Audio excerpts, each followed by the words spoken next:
नमस्कार मित्रों, मैं हूं दीपक कुमार रथ और उदय इंडिया डिजिटल में आप सबको स्वागत है। मित्रों, भारतीयता का शंखनाद में हम अलग अलग विषय समय से समय पर बोलते रहते हैं। आपके सामने जो डाटा हमारे पास रहता है और जो करंट इश्यूज रहता है, हम उस पर चर्चा करते हैं। आज हम ये चर्चा करने जा रहे हैं कि लोकतंत्र की जो सबसे बड़ा मंदिर है, लोकतंत्र की यानी इंडियन डेमोक्रेसी, जो कि biggest democracy of the world, उसका जो मंदिर है वो इंडियन पार्लियामेंट है। आप सबको मालूम है कि जो पुराना पार्लियामेंट वो बन गया था ब्रिटिशर्स के द्वारा। पार्लियामेंट चलता रहा। उसके बाद जो हमारा तत्कालीन स्पीकर थे मीरा कुमार की समय से नए पार्लियामेंट भवन बनने का प्रपोजल आया और at the passes of time Narendra Modi ji की सरकार ने नया पार्लियामेंट भवन को तैयार किया और उस भव्य भवन को आज इस सरकार ने 28 मई को भारत की प्रधानमंत्री नरेंद्र मोदी उसको इनागुरेट करेंगे, ऐसा हमारा गृह मंत्री बताया देश के सामने। पर आपको पता है, अपोजिशन पार्टी एक नहीं 19 अपोजिशन पार्टी, चाहे कांग्रेस कहिए, चाहे आरजेडी कहिए, चाहे ममता दीदी की टीएमसी कहिए या केजरीवाल जी की आम आदमी पार्टी कहिए, ऐसे 19 पार्टी सब इकट्ठी करके इन लोगों ने तय किया कि इनागुरेशन को वो बाइकआउट करेंगे और वो इनागुरेशन में नहीं रहेंगे। क्यों?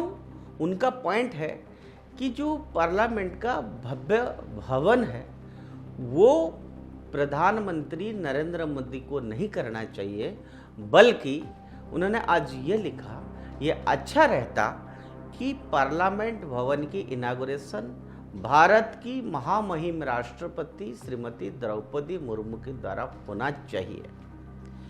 मित्रों, मैं यहाँ यह बताना चाहता हूँ, अपोजिशन पार्टी का एक पॉइंट ऑफ व्यू होता है और जो सलाह उन्होंने आज सरकार के सामने रखा है, आज हेड ऑफ द स्टेट राष्ट्रपति अगर करते तो कोई खराब नहीं होती। और ये हो भी सकता है कि सरकार अपना मन मना ले और राष्ट्रपति जी की अध्यक्षता में और प्रधानमंत्री की द्वारा 28 मई को ये पार्लियामेंट भवन की इनागुरेशन हो। खैर, ये सरकार के ऊपर डिपेंड करता है कि क्या होगा क्या नहीं होगा। पहला बात तो यह है कि ये जो कांग्रेस पार्टी है, उनको ये बात हजम ही नहीं हो रहा है कि पार्लियामेंट भवन इतने जल्दी बन के खड़ा हो जाएगा, वो भी 2024 के इलेक्शन से पहले, और वो भी इस पार्लियामेंट भवन को नरेंद्र मोदी इनागुरेट करेंगे, ये भी उनकी डाइजेशन की सिस्टम के बाहर है। ऐसे उनकी बातों पे लगता है जैसे कि उनकी मन में इतनी ज़्यादा फ्रस्ट्रेशन हो गया है, इतनी ज़्यादा फ्रस्ट्रेशन हो गया है, ऐसे रिएक्ट कर रहा है आज अपोजिशन या बाकी अपोजिशन पार्टीज कहिए। ऐसे लगता है कि 28 मई को जो पार्लियामेंट का नया भवन है, वो भवन उसके बाद शायद नरेंद्र मोदी के नाम पे हो जाएगा, या नरेंद्र मोदी वहाँ पर परमानेंट रहने वाले हैं, या अगर आगे आने वाला दिन में अगर नरेंद्र मोदी की छोड़ के कोई प्रधानमंत्री बने या बीजेपी को छोड़ के कोई सरकार बने दूसरी पार्टी की, वो क्या उस पार्लियामेंट में जाके नहीं बैठेंगे?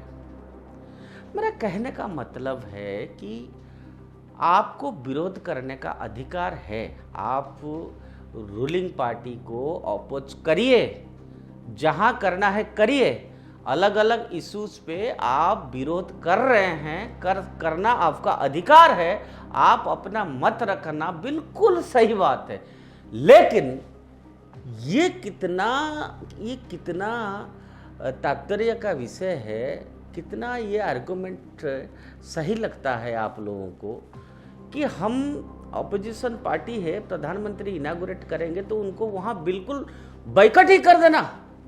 क्या वो भवन किसी का इंडिविजुअल का है? मित्रों, मैं यहां पर इसीलिए कहा कि ये फ्रस्ट्रेशन झलक रहा है। एक तरफ से प्रधानमंत्री जी कल ऑस्ट्रेलिया में जो भाषण दिए, सिडनी में बोले, जहां जहां गए इतना ज़्यादा मोदी जी का प्रशंसा हो गई, इतना ज़्यादा तारीफें हो गई, इतने ज़्यादा सोशल मीडिया में ट्रेंडिंग हुई बातें, ये सारे चीज़ों के बाद ये बात और उनको हजम नहीं हो रहा है, इसीलिए ये ऐसे कर रहे हैं। अब आइए बात करते हैं कि कांग्रेस सरकार ने 47 के बाद आज तक कितना प्राधान्य राष्ट्रपतियों को दिया है, बाकी नेताओं को दिया है कांग्रेस की, कितना इस देश की प्रोजेक्ट गांधी परिवार के नाम पे है। पहला बात शुरू करते हैं, जब राजेंद्र प्रसाद जी भारत के राष्ट्रपति थे और वो सोमनाथ मंदिर का इनागुरेट करने गए थे, उसके बाद पंडित नेहरू उनसे नाराज थे, क्योंकि वो नहीं चाहते थे कि राजेंद्र बाबू सोमनाथ मंदिर का इनागुरेशन करें। और उसका ये फल हुआ कि जब राजेंद्र बाबू का कार्यकाल राष्ट्रपति के नाते खत्म हुई, उनको एक सुव्यवस्था या घर रहने का भी नहीं मिला, जिसके कारण राजेंद्र बाबू अपना लास्ट डेज पटना के इस आश्रम में रहे और वहाँ पर उन्होंने शेष निश्वास त्याग किए हैं। उसको छोड़िए, भारत में इतने राष्ट्रपति थे, मुझे आप कहिए कि कितने राष्ट्रपति के नाम पे आज दिल्ली में या कोई और स्टेट में कोई बड़ा इनागुरेशन या प्रोजेक्ट कांग्रेस सरकार ने किया का? आपने इतने लंबे समय तक रहे, आज दिल्ली में इंदिरा गांधी के नाम पे इतनी बड़ी स्मृति स्थल है, राजीव गांधी जी के नाम पे है, पंडित नेहरू के नाम पे है। अच्छी बात है, होना चाहिए, क्योंकि देश का उन्होंने नेतृत्व किया, प्रधानमंत्री रहे, होना चाहिए। क्या नरसिंह राव के नाम पे कुछ है? कांग्रेस पार्टी के और कोई नेता के नाम पे है क्या? एक ही परिवार इस देश में सारा कुछ होगा, एक ही परिवार के नाम पे, हाईवे से लेके, बिल्डिंग से लेके, प्रोजेक्ट से लेके, कैंसर इंस्टीट्यूट से लेके, चाहे स्पोर्ट्स स्टेडियम के नाम पे, जो कुछ देखो एक परिवार के नाम पे ही हुआ है।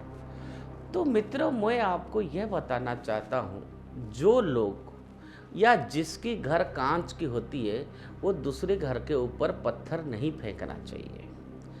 और एक आर्गुमेंट यहाँ यह भी आता है कि ब्रिटिशर्स ने जो वेस्टर्न मिनिस्टर्स की सिस्टम था, वहाँ इंग्लैंड में क्वीन और किंग का दर्जा अलग है, हमारे यहाँ वो सिस्टम नहीं है। दूसरा, क्या 100 साल 75 साल पहले वो सिस्टम जो वो बना के गए हैं, हमने उसी सिस्टम को फॉलो करना चाहिए? क्या आज का युवा पीढ़ी उसी को ही फॉलो करेगा? नहीं। ये एक बड़ा असमंजस परिस्थिति हो रहा है। अरे आप विरोध करिए, आपको सफलता मिलेगी। अभी अभी कांग्रेस की सरकार कर्नाटक में बनी है, अभी अभी हिमाचल में बनी है। हिमाचल में सरकार बनते ही बीजेपी की सरकार ने जो जो प्रोजेक्ट शुरू किया था, जो कि जन कल्याण के लिए था, वो सारा प्रोजेक्ट को रद्द कर दिया। कर्नाटक में सरकार बनी, कर्नाटक के सरकार बना जिस दिन इलेक्शन की काउंटिंग हो रहा था, उसी दिन बीजेपी की झंडा के ऊपर गौ माताओं का कत्ल किया गया। उसके बाद क्या हुई, विधान सौध में गोमूत्र का छीड़न किया गया। ये दोनों बातें मेरे समझ में नहीं आता। एक जगह गाय को काट रहा है, एक जगह गोमूत्र से विधान सौध को पवित्र किया जा रहा है। और पूरे भारत में आप जितने जहां जाएंगे, पॉलिटिकल एनिमिटी जितना कांग्रेस सरकार में हुई है। आपको याद होगा जब अटल जी प्रधानमंत्री थे तो गोल्डन ट्रायंगल का जो नाम था, हाईवेज में अटल जी का पिक्चर लगा हुआ था। जब 2009 में कांग्रेस की सरकार आई, उन्होंने पहले क्या किया, अटल जी की फोटो लगाई। खैर उसको भी छोड़ दीजिए। आज राहुल गांधी जिस तरह से भाषण दे रहे हैं और मोदी जी को जैसे कि वो इतना डर गए हैं, सबको इकट्ठी करके हर विषय पे एक जिस तरह से जिस लोएस्ट लेवल पे एक देश की प्रधानमंत्री के खिलाफ बोल रहे हैं, वो एक लीडर का जो एक लेवल होता है। अरे आपका पिताजी, आपके दादाजी इस देश को इतने साल तक राज किया, आपका एक स्टैच्यूर है।